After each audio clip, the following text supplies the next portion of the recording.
আমরা বিরোধিতা করিনি। টাউন হল থাকুক, আমরা বিরোধিতা করিনি।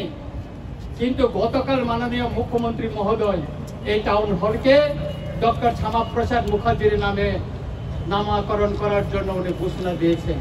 আমি এর তীব্র প্রতিবাদ জানাই। কেন আমি প্রতিবাদ জানাই? ডক্টর শ্যামাপ্রসাদ মুখার্জির নামে আপনার শহরে আরেকটা বড় টাউন হল করুন, আরেকটা বড় টাউন হল করুন। আর এই টাউন হলে রেখে দিন। ত্রিপুরায় বিভিন্ন রাজনৈতিক দল আমাদের ইতিহাস মোছার জন্য এখানে কম্পিটিশন চালাচ্ছে। সেই কংগ্রেসের আমলে এই যে বর্তমানে যে আইজিএম, এটা বিএম যে হসপিটাল, ভিক্টোরিয়া মেমোরিয়াল হসপিটালকে সেটা আইজিএম করা হয়েছে। এই যে সুকান্ত একাডেমি, এই সুকান্ত একাডেমি কি ছিল? এটা দরবার হল ছিল, দরবার। এটাকে এখন সুকান্ত একাডেমি করা হয়েছিল। এখানে আগে দরবার হল ছিল। এইভাবে ত্রিপুরার ইতিহাসকে মুছে দেওয়ার জন্য সেই আস্তবলকে স্বামী বিবেকানন্দ ময়দান ঘোষণা করা হয়েছে। এটা আমরা মেনে নিব না।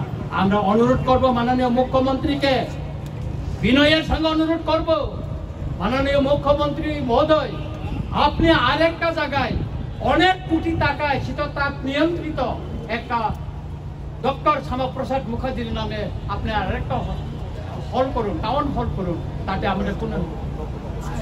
আমাদের কোনো আপত্তি থাকবে না। কিন্তু এই টাউন হলকে আপনি ডক্টর শ্যামাপ্রসাদ মুখার্জির নামে নামকরণ করে আপনি বিতর্ক হবেন না, কারণ কেউ করেনি। আমি ধন্যবাদ দিতে চাই আমাদের প্রাক্তন মুখ্যমন্ত্রী বিপ্লব দেবজিকে। তিনি থাকাকালীন আমাদের বরমুড়াকে হাতাইকতর, গন্ধা সরকার, গন্ধাতিসা, তারপর আগরতলা এয়ারপোর্টকে তিনি মহারাজা বীর বিক্রম মহারাজার নামে তিনি করে গেছেন। সেই জন্য ওনাকে আমি ধন্যবাদ জানাই।